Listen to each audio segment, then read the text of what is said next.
Welcome guys, my name is Mr. Rosario and today we're going to be taking a look at normal distributions. In short, for this lesson we're going to be looking at normal distributions from 5 different objectives. I believe if we understand these 5 objectives that I will go over on the next slide, you will be masters of normal distributions. So let's take a look at those. First, we're going to be using mean and standard deviation of a data set to fit it to a normal distribution. In short, given the mean and standard deviation, I want you guys to be able to not only understand how those relate to normal distributions, but create normal distribution graphs based on those. We're also going to be using the empirical rule to answer questions about any normal distribution. You're going to find out that normal distributions follow the same pattern no matter what, and we can use those rules to make assumptions or make observations about each of the data sets. And the last 3 go together. First, we're going to be looking at mean and standard deviation to calculate what we call a Z-score, and then use a Z-score table for positive and negative Z values to find out what's happening to the left and to the right of the mean. And it's the area of the curve we're going to be interested in. We're going to turn that into probability and percentages based on those observations. Now that might seem a little confusing, but no worries. As we go through the slides, I'm going to put each one of these objectives up so that you could see those and follow along, and I'm going to go in order. So first, let's look at the first one, mean and standard deviation. So here we have the objective. Excuse me. So what is normal? Normal, as it relates to the course that we're taking, we're not diving too deep into it, but as it relates to our course, what we want to do is find out where the average of the data is, and then from there create deviations, or how far away from the middle or the mean are we located anywhere on the graph. So here's an example of a list of 38 students who were asked how many trips to Disney World have they taken. And when we do the mean, we're going to find out that that is somewhere around here. And then from there, we can go to the left and to the right at a certain interval called standard deviation. All we want you to be able to understand from normal is that they follow this same pattern. A lot of values in the middle and very little values as it goes to the left and to the right tail, making this curve. It looks almost like a little mountain. It is known as the bell curve because it also looks like a little bell. And that's as far as we're going to be taking mean and standard deviation. So we want to understand that the mean goes in the middle, and as we go to the left and to the right, we have a certain interval to follow, and that interval is the standard deviation. So here's an example. I went to Wikipedia and I obtained the best 100-meter dash times from 2000 all the way to 2019. So every year in Wikipedia, we have those times, and then I assumed they are normally distributed, and that's how the rest of this lesson is going to go. We're going to assume normal distribution. So if that's the case, then you're going to have to also be given the mean and the standard deviation. You're not calculating either one of those on this particular lesson. So with that, we can create the normal distribution graph as we had on the previous slide. We said that the mean, which is 9.78, goes right in the middle. So starting a little number line, I'm going to put 978 right in the middle. And then as I go to the right, I'm going to add my standard deviation. So that means plus 0.08 goes in here. So if I take those values, 9.78, and I add 0.08 of a second, I get my next value. That means to go to the next one, again, I'm going to add 0.08 of a second, and 9.86 plus 0.08 gives me 9.94. And I do that for the rest of my graph. Now keep in mind, for normal distributions, you do not add more than 4 standard deviations. 4 is pushing it. 3 standard deviations is usually where most of our data would be found in this particular chapters, but as it relates to the whole picture, 4 standard deviations max. And that applies to the left and to the right. To the left, we also have 4, but this time around, we're going to be subtracting them. So as I deviate from the middle, when I go to the right, I add. When I go to the left, I subtract. And that's what we mean when we have a standard deviation, a normal distribution. We have a lot of times around the 9.78, which is the average, and as we go to the ends, we have the really, really fast and the really, really, well, not slow, but the slower compared to this bunch. So that's normal distribution. So when we look at every single one of our normally distributed data sets, they all follow the same exact rule. Because of that, we can then make assumptions about each one of these. And that's what we call the empirical rule, and that's the second objective. So what does that mean? Well, if that's true, every single one of those values that go in the middle is called the mean. And as I go to the left, 1 standard deviation, and to the right, 1 standard deviation, I have 68% of my data set within those 2. So that means that if I have 10 numbers, then approximately 7 will be within the middle, pretty close to the middle. So the other 3 would be as I tail off away from the mean. If I go to 2 standard deviations, that means I now subtract the standard deviation twice and add it twice within those 2 values. We have 95% of our data. And if I were to go to 3 standard deviations, I almost have the entire data set. Almost every one of my values, 99.7% of them, are going to be within 3 standard deviations. So if I have 1,000 values, then 997 are going to be right here. The other 3 would be on the tails. Notice that because this is symmetrical, that means the left and the right is the same. We have half of the values on the left, half of the values on the right. And if I do 68%, cut in half, I have 34 of the values on the left and 34% of the values on the right-hand side of the mean within 1 standard deviation. So because of this rule, I can make assumptions about a whole bunch of examples. In our example of time, if you want to go and check it out, the fastest time in the last 20 years in Wikipedia, you'll notice that 978 is the average. And as a matter of fact, there are 2 scores, both in 2010, and one of them is by Tyson Gay of USA, and the other one is by Nesta Carter of Jamaica. You notice that as you go to 1 standard deviation, because there are 20 scores, that means roughly 14 of them, which is about 70%, are within 970 and 986. And you can count them, and that is true.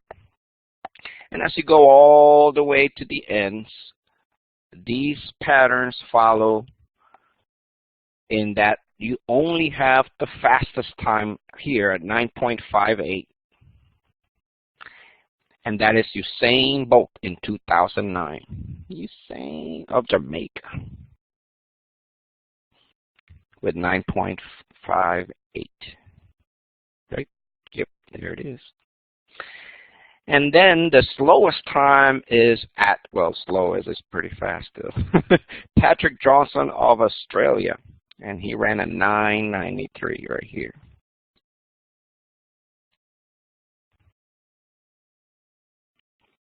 So our data follows pretty close to this. Now this is a very small sample size of 20, so you are going to have some variations, but for the most part that's exactly what we're looking at. We're looking at normally distributed, and we can make assumptions with this rule. So for example, let's say I gave you a new problem and I said, hey, at the local grocery store, the average is the average salary is 30,000 and the standard deviation is 2,000.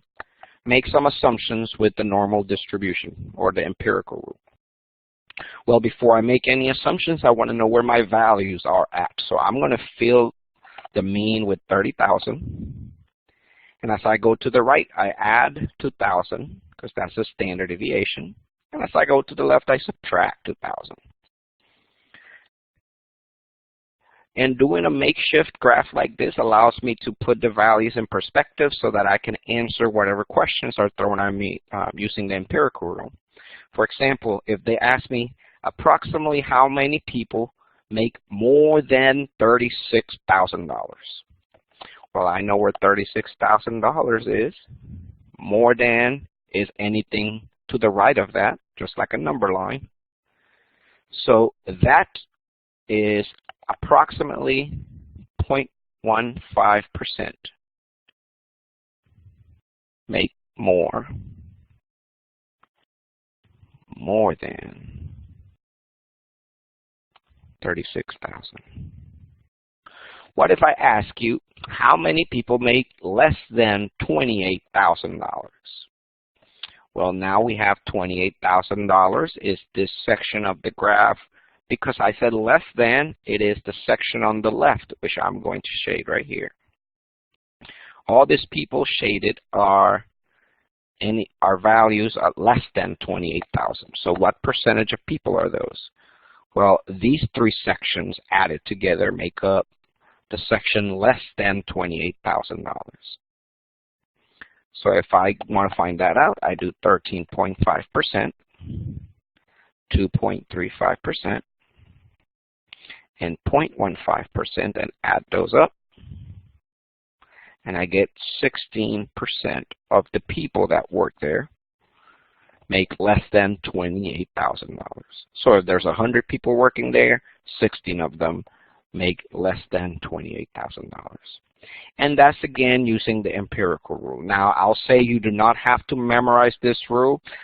This can be found online. You actually have access to it too as well on page 2 of your 204 notes.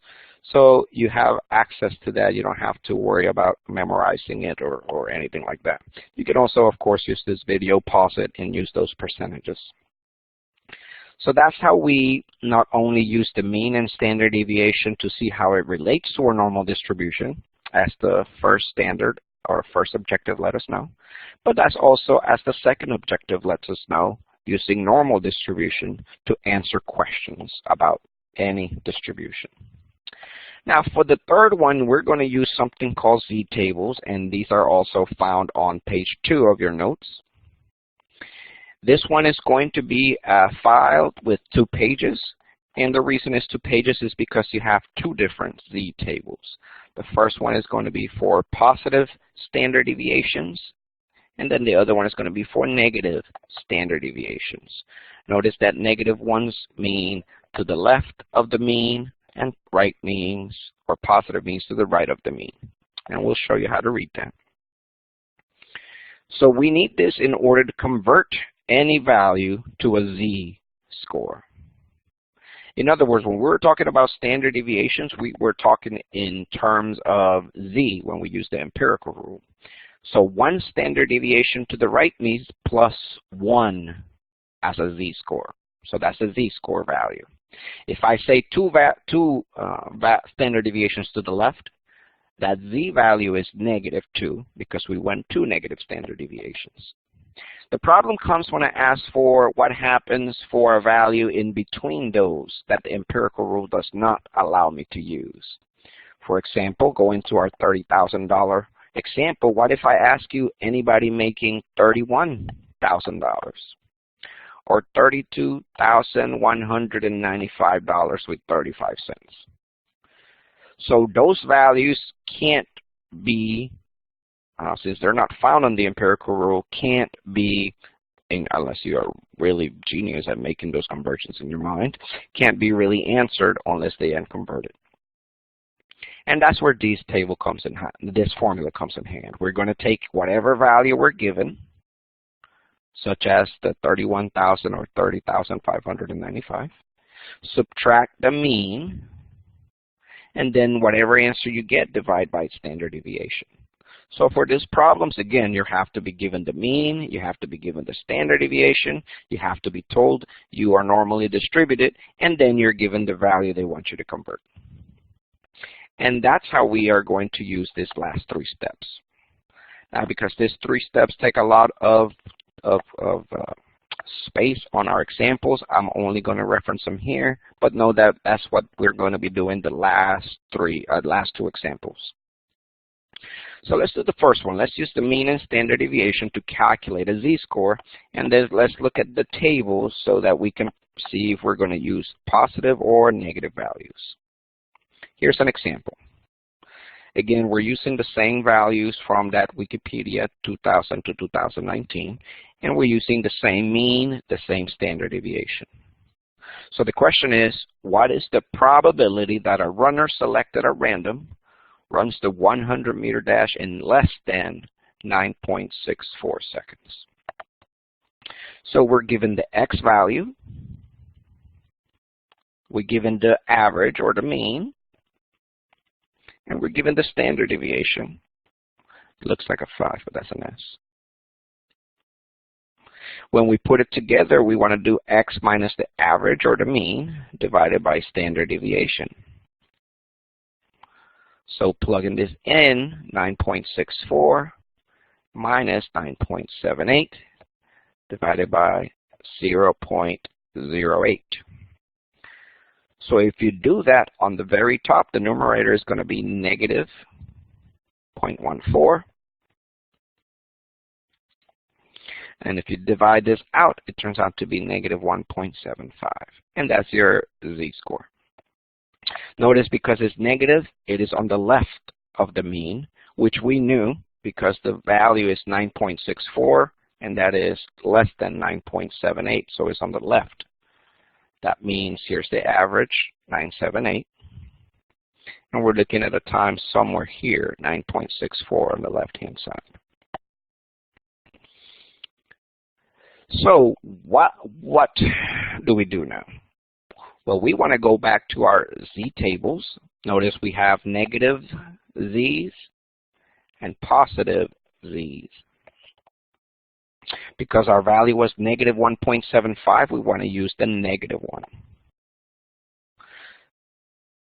So how do we use this? Well, this one is almost like a stem and leaf plot in that the z values on the left-hand side only correspond to the first two digits.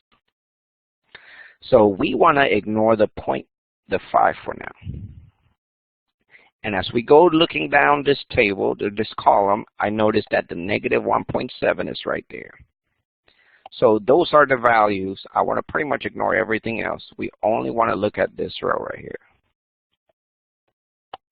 So let me clear every one of those other values out. Bam, there it is, negative 1.7.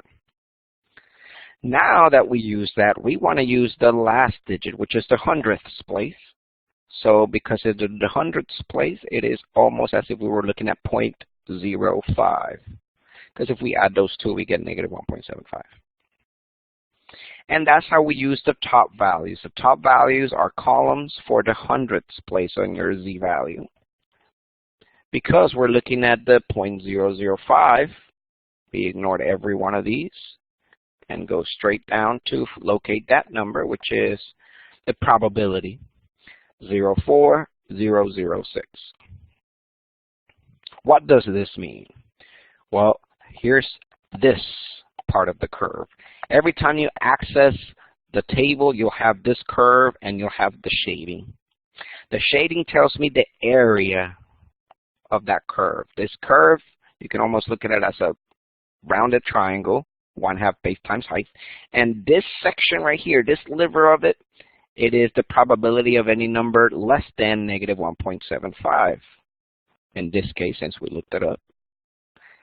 And that's what that tells me. The probability of a number out here is that.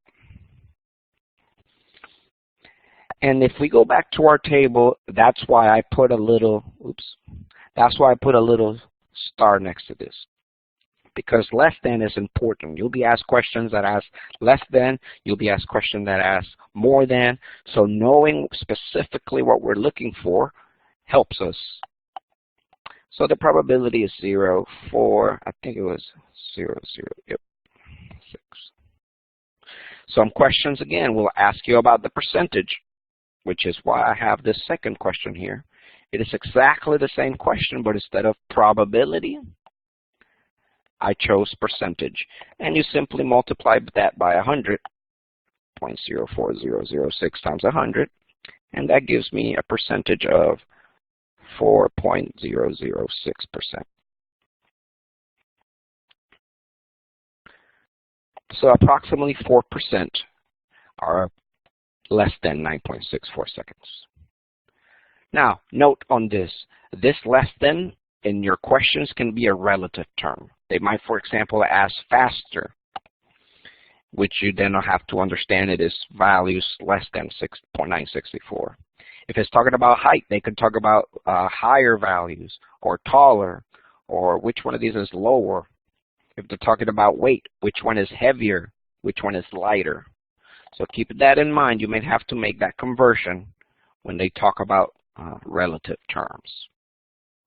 Let's look at another quick example, and then we close it out. So the same numbers. This time around, I am asking for values that are more than. So we have to do a little extra. So the same formula holds true. We have x minus the average or the mean divided by standard deviation. Now our x value is 9.9.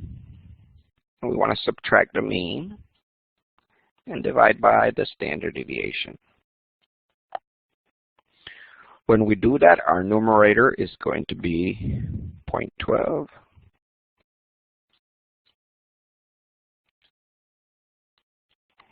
And if we divide this out, our z-score, let me put it down here, it's going to be 1.5. Notice now we have a positive value, which means that 9.9 is on the right of the mean, which we know, because that's higher or slower than. If they went with a relative term, it would be slower than 978. So because we're using the positive 1.5, we're going to go ahead and ignore every single other value. Notice, however, we don't have a hundredth place here. When that happens, then our hundredth place becomes 0. So we're looking at the 0, 0 column, which is the reason they have that 0 right here. So we can ignore every one of these and go straight down to our probability. And our probability for any value on the left or less than 9.9 seconds is going to be 93,319.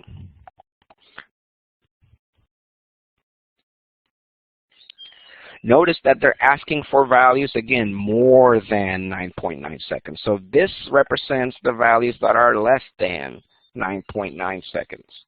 Because probability comes from 1, or if I ask for percentages 100, that means for the values more than 9.9, we're going to do 1 minus that 93,319.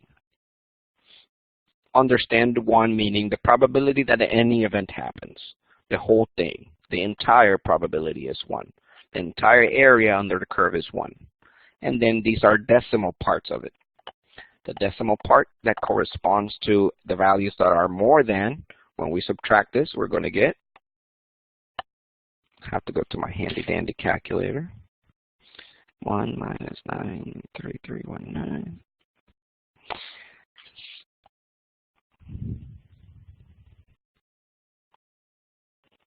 Okay, so that tells me that the probability of any score, any runner, being slower than 9.9 is that. What about the percentage? Well, if I multiply that by 100, I get a probability of 6.681. Out of this group of scores from 2000 to 2019, the probability of anybody being slower or more than 9.9 is 6.681. Now again, notice that if you do go to that graph, you will not find one. So again, a small sample size. So this is just normal distribution as if you were to extrapolate or make assumptions based on a total population. Alrighty, so that's it for us. A couple of things to watch out for. Make sure that you're paying attention to if they're asking for less than or greater than probability. That way you know if you're going to be subtracting it from 1 or from 100%, or if you're keeping it like it is. Make sure you pay attention if they're asking for percentage or probability. Be careful with relative terms. Those are confusing. Like in our examples, if I say faster than, a lot of people think, ooh, faster, that means greater. But faster means slower. Same thing happens with terms like heavier. Ooh, that means more. But depending on how they write the problem, it could be less than, so be careful. And make sure you're using the right Z table. There's 2 of them, a positive and a negative. So make sure you're doing that conversion correctly. Alrighty, well, thanks again for watching. Hope you had a great time and learned all kinds of new stuff, and have a wonderful rest of the day.